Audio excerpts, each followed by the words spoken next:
అదేమేటో చెప్పు అని అడిగాడు శంతనుడు. నా కుమార్తెకు పుట్టబోయే సంతానానికి రాజ్యాధికారం దక్కాలి అని కోరాడు దాశరాజు. దానికి శంతనుడు ఒప్పుకోలేదు. గాంగేయుడికి తప్ప వేరే వారికి రాజ్యం ఇవ్వడం ఇష్టం లేదు. వేరే ఏదైనా కోరుకో అన్నాడు శంతనుడు. నాకు మరేమీ ఇష్టం లేదు అన్నాడు దాశరాజు.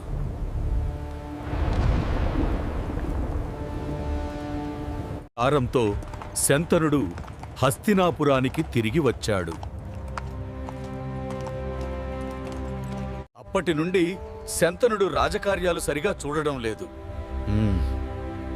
ఎప్పుడూ ఏదో విచారంగా ఉంటున్నాడు. గాంగేయుడు ఇది చూచాడు.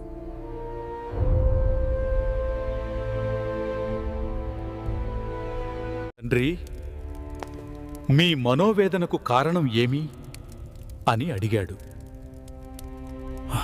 గాంగేయ, ఒకే పుత్రుడు కలవాడు, అసలు సంతానం లేనివాడు సమానమే అని ధర్మశాస్త్రాలు చెప్తున్నాయి.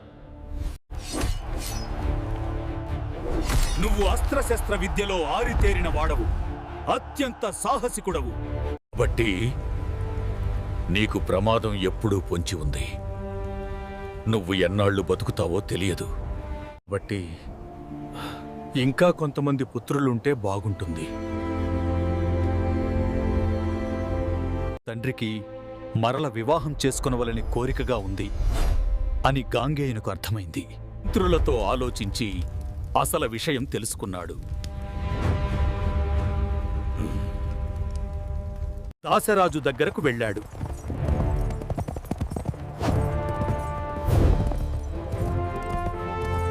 దాశరాజా, నీ కుమార్తె యోజనగంధిని నా తండ్రి శంతనునికి ఇచ్చి వివాహము చేయుము. చాలా సంతోషం. నీవు నీ తండ్రి కొరకు కన్యను అడగడానికి వచ్చిన ధర్మాత్ముడివి. ఈ కన్య సామాన్యురాలు కాదు, ఉపరిచర వసువు వీర్యానికి జన్మించినది. ఆ ఉపరిచర వసువు దత్తు ఈ కన్యను శంతన మహారాజుకే ఇమ్మని చెప్పాడు. అందుకే ఇదివరకు దేవలుడు అడిగినా ఇవ్వలేదు.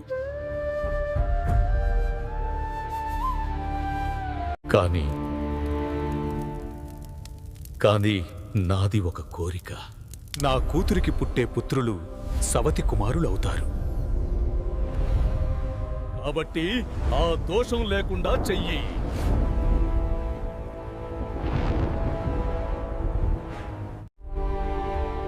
గాంగేయునికి దాశరాజు అంతర్యం అర్థమయింది. వెంటనే అక్కడ ఉన్న వారినందరిని పిలిచి, ఇక్కడ చేరిన రాజులు, అమాత్యులు, ప్రజలు అందరూ వినండి. నా తండ్రికి కాబోయే భార్య అయిన ఈ యోజనగంధికి పుట్టబోయే పుత్రులే ఈ రాజ్యానికి వారసులవుతారు. అతనే మన అందరికీ ప్రభువు.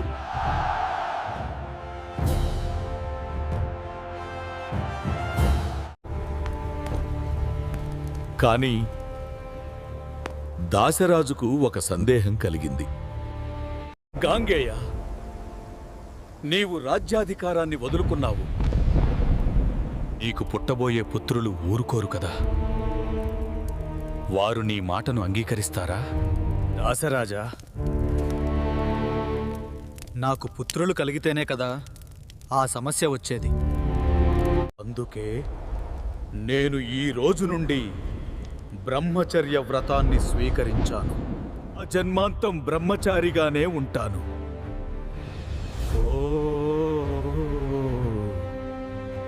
నీ కూతురిని నా తండ్రికిచ్చి వివాహం చేయడానికి అభ్యంతరం లేదుగా?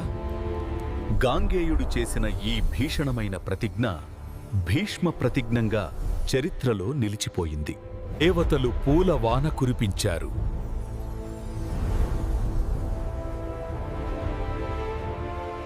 ఆ రోజు నుండి గాంగేయుడు భీష్ముడుగా ప్రసిద్ధి చెందాడు. దాశరాజు వెంటనే తన కూతురు యోజన గంధిని సత్యవతిని శంతనునికి ఇచ్చి వివాహం జరిపించాడు. తన కుమారుడైన గాంగేయుడు తన కోరిక తీర్చడం కోసం చేసిన త్యాగాన్ని శంతనుడు ఎంతగానో ప్రశంసించాడు. కుమారా, నీకొక వరం ప్రసాదిస్తున్నాను. నీకు స్వచ్ఛంద మరణం ప్రసాదిస్తున్నాను. నువ్వు నీ ఇష్టం వచ్చినప్పుడు మరణించవచ్చు. అలా గాంగేయుడు భీష్ముడిగా అమరుడయ్యాడు. శంతనుడికి సత్యవతి ద్వారా 2 కొడుకులు పుట్టారు. వారు చిత్రాంగదుడు, విచిత్రవీర్యుడు. వారు చిన్న వయసులో ఉండగానే శంతనుడు చనిపోయాడు. భీష్ముడు వారిని పెంచి పెద్ద చేశాడు.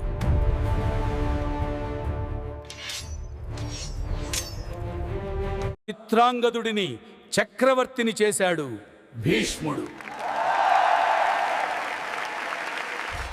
చిత్రాంగదుడు అహంకారి.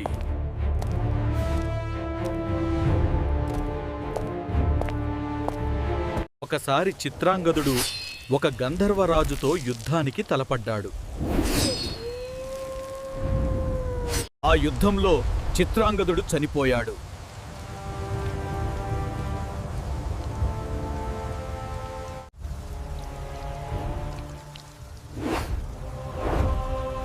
తరువాత విచిత్రవీర్యుని చక్రవర్తిని చేశాడు భీష్ముడు. కాశీరాజు తన కుమార్తెలకు స్వయంవరం ప్రకటించాడు. భీష్ముడు తాను ఒక్కడే ఒంటరిగా కాశీ రాజ్యానికి వెళ్ళాడు. కాశీరాజు కూతుళ్లను బలవంతంగా తన రథం మీద ఎక్కించుకొన్నాడు.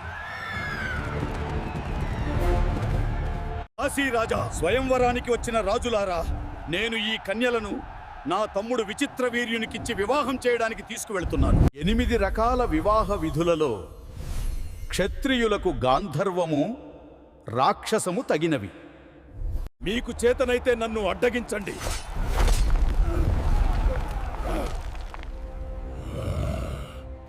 మీకు చేతనైతే నన్ను అడ్డగించండి.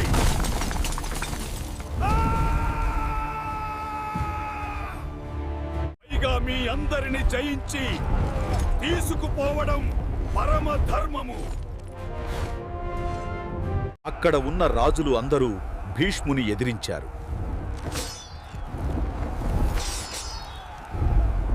అని భీష్ముడు అందరినీ జయించాడు.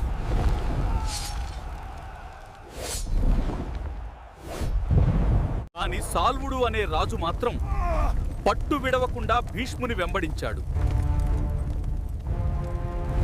భీష్మునికి సాల్వునికి ఘోర యుద్ధం జరిగింది. అందులో సాల్వుడు ఓడిపోయాడు, వెనక్కు తిరిగాడు. భీష్ముడు హస్తినాపురానికి వెళ్ళాడు.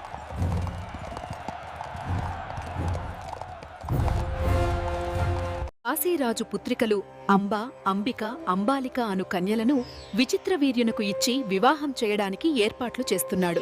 సాల్వుడికి నన్నిచ్చి వివాహం చేయడానికి నా తండ్రి నిశ్చయించాడు. నాకు కూడా సాల్వుడంటే ఇష్టమే. కానీ మీరు నన్ను బలవంతంగా తీసుకువచ్చారు. ధర్మం మీరే నిర్ణయించండి. వెంటనే భీష్ముడు అంబను కొందరు బ్రాహ్మణులను తోడిచ్చి సాల్వుని వద్దకు పంపాడు. అంబిక, అంబాలికలను విచిత్రవీర్యునికి ఇచ్చి వివాహం చేశాడు. విచిత్రవీర్యుడు అందమైన తన భార్యలతో కామభోగాలతో తేలియాడుతున్నాడు. ఆచకార్యాలు మర్చిపోయాడు.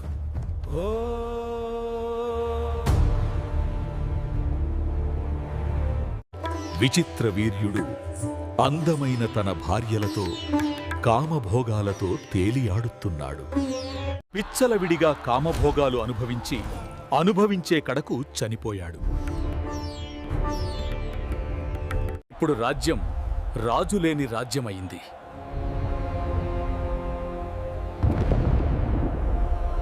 ఇప్పుడు రాజ్యం రాజులేని రాజ్యమైంది.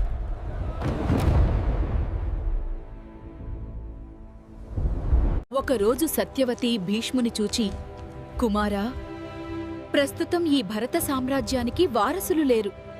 నువ్వు ఒక్కడివే రాజ్యానికి అర్హుడివి కాబట్టి నువ్వే ఈ రాజ్యానికి చక్రవర్తివి. అటుగా పెళ్లి చేసుకుని సంతానాన్ని కని ఈ వంశాన్ని ఉద్ధరించు.